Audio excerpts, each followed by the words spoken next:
So if someone made a $500 million investment in your family business, do you think you would remember it? Well, this guy doesn't, or claims he doesn't. Well, I don't know about it. I know that crypto is a big thing and they like it. A lot of people like it. The people behind me like it.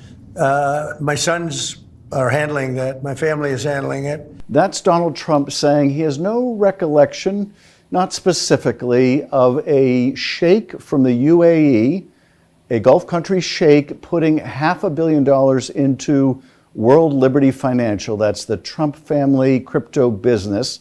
This was done just weeks before Donald Trump was sworn in. So Trump had won the election, and this sheikh puts $500 million into the family business. 187 million of that goes right to the Trump family.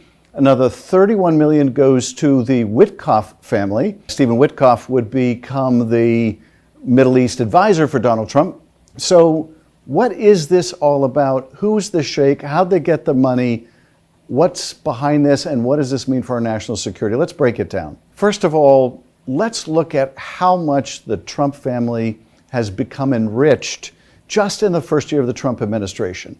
It is, by some estimates, a staggering $3.4 billion. That's billion with a B.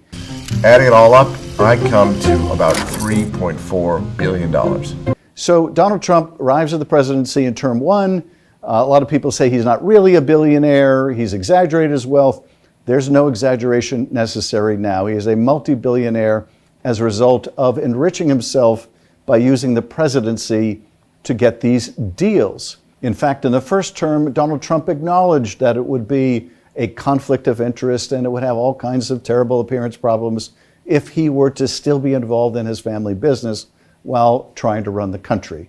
Here he was in the first term. But as a president, I could run the Trump Organization, great company, and I could run the country. I do a very good job, but I don't want to do that. So we've come a long way from Trump 1, when you might remember he did this big fanfare showing he was going to be fully transparent. Do you remember this scene with all these papers on the desk? My two sons, who are right here, Don and Eric, are going to be running the company.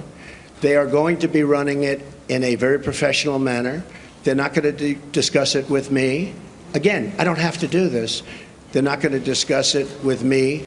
That was Trump talking about how he was signing all these documents that they could look into his personal records. This was his effort to be transparent about his business investments. That's all gone. There is no effort at transparency now. This whole $500 million deal was kept secret until the news was broken by this story in the Wall Street Journal.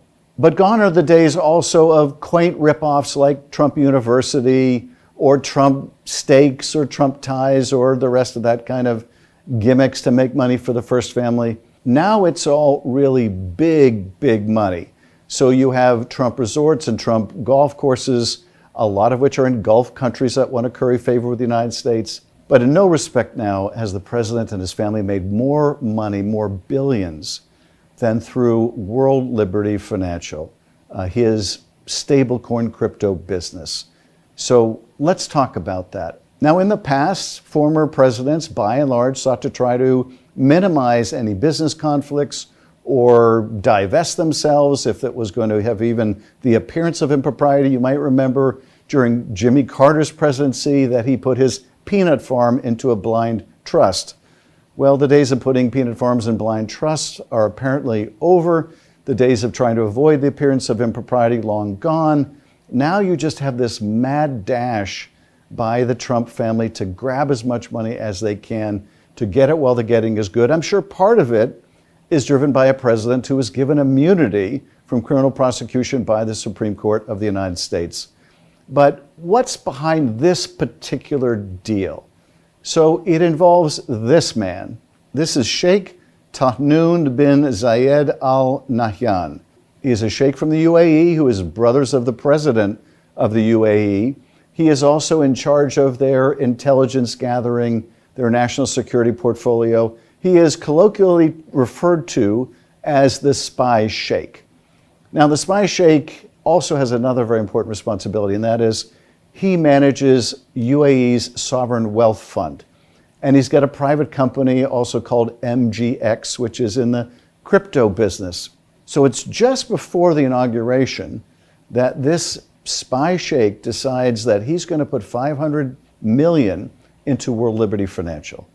Now, why would the head of UAE intelligence, the brother president, decide to put all that money into the Trump family venture? Is it because he just is a shrewd investor? No, there's something UAE wanted out of this.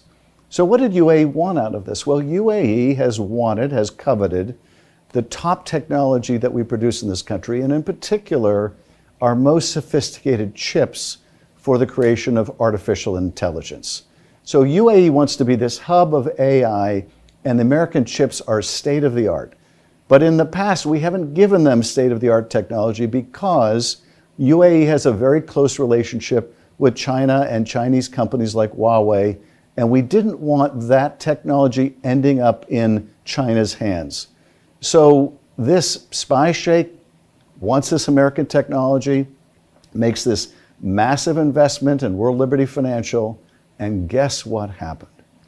Months later, Donald Trump approves the sale of America's most sophisticated AI chips to the UAE. Well, mission accomplished when it comes to the spy sheikh. They're getting what they want, and tragically, China may end up getting what it wants. And the ones who suffer, well, that's all of us. That's American people. That's our national security. But it doesn't stop there.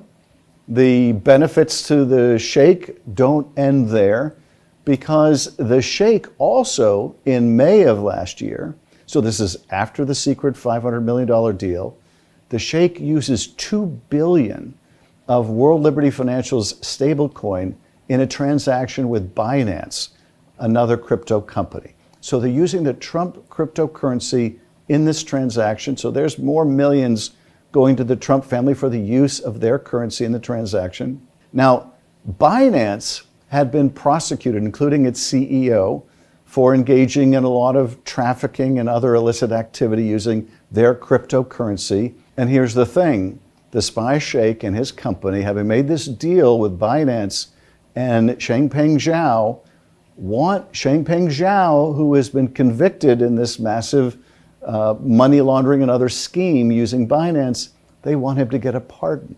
And guess what? A few months later, Changpeng Zhao gets a pardon from Donald Trump. So let's just go back over what UAE's getting out of this. They get their business partner pardoned. They get access to America's top technology. And they cement a relationship with the United States that will bear other fruit in terms of our foreign policy in the Gulf. That's what the spy sheikh and his country get out of it. Donald Trump gets more, hundreds of millions of dollars out of it. The only one left holding the bag is the American people. So whether it's getting a $400 million aircraft from Qatar, one of the first of the president's many violations of the Emoluments Clause, making himself rich and making it possible for Qatar to have a claim on the president's loyalty, or it is all these transactions with UAE, or it's the other Gulf countries that are investing in Trump resorts and Trump hotels. American foreign policy is for sale to the highest bidder, and they're bidding billions for Donald Trump's favor. His view of corruption, well, his view of corruption is a bit like this. Corruption is our protection. Corruption keeps us safe and warm. Corruption is why you and I are prancing around in here instead of fighting over scraps of meat out in the street.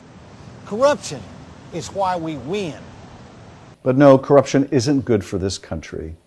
It isn't good for our national security. It doesn't put money in your pocket. It only puts money in Donald Trump's pocket. And we cannot lose our sense of shock and outrage over this bilking of the American people and our national security interests to enrich the presidency.